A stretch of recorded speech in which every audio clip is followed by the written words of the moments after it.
Hi, welcome back to another episode of the 5 Minute Chewy Chat. I'm your host, Melissa. And I'm the co-host, Tony Sands. And this is a continuation of what we were talking about last week about your first love and your first kiss. And I think I left off where we were about to talk about teenage years, hormones, the excitement of seeing the person, and the interaction then. Yeah, I think the teenage years were a lot different because now we have an idea of the butterflies. Before we were too young to really understand the butterflies. Now we're starting to get an idea of the butterflies, the excitement of seeing the other person. Yeah. You know, we used to get all dressed up and you want to walk down his block just in case, just you might see him. You know, there was no guarantee that you got dressed, you got your hair done, and you would walk if the person lived in the neighborhood, or you would get dressed if they lived in your neighborhood and sit someplace strategic where you know he had to go past so that you could see him and he could see you. You know, and you couldn't look like you was looking, so you had to always be like, have one person looking out for you, or he come, and then everybody act like they talking. See, Yeah. that's what makes us confused. You see, now if you would just come out and say this is what it is, we wouldn't have to. Oh, was she really feeling me, or all that? But we have to go through all of that.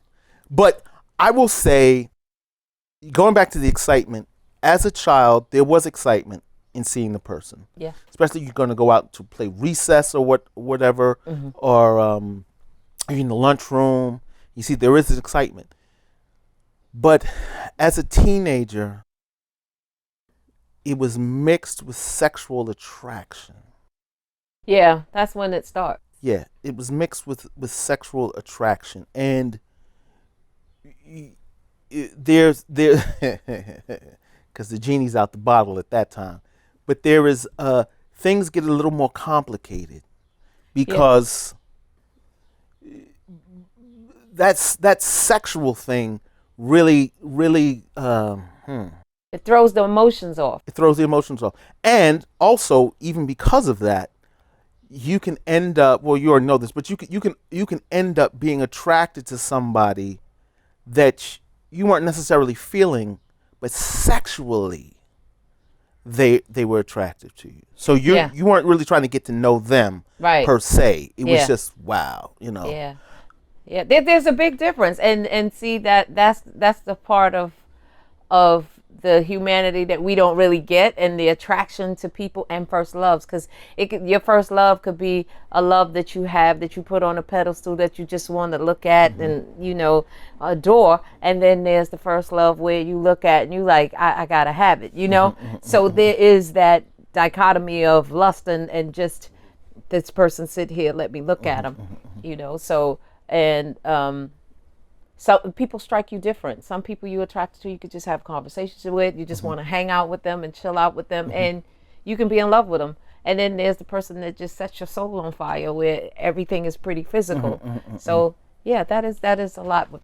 Would it be safe to say, unless you became lifelong partners with your first love, that almost all first loves end in some form of pain?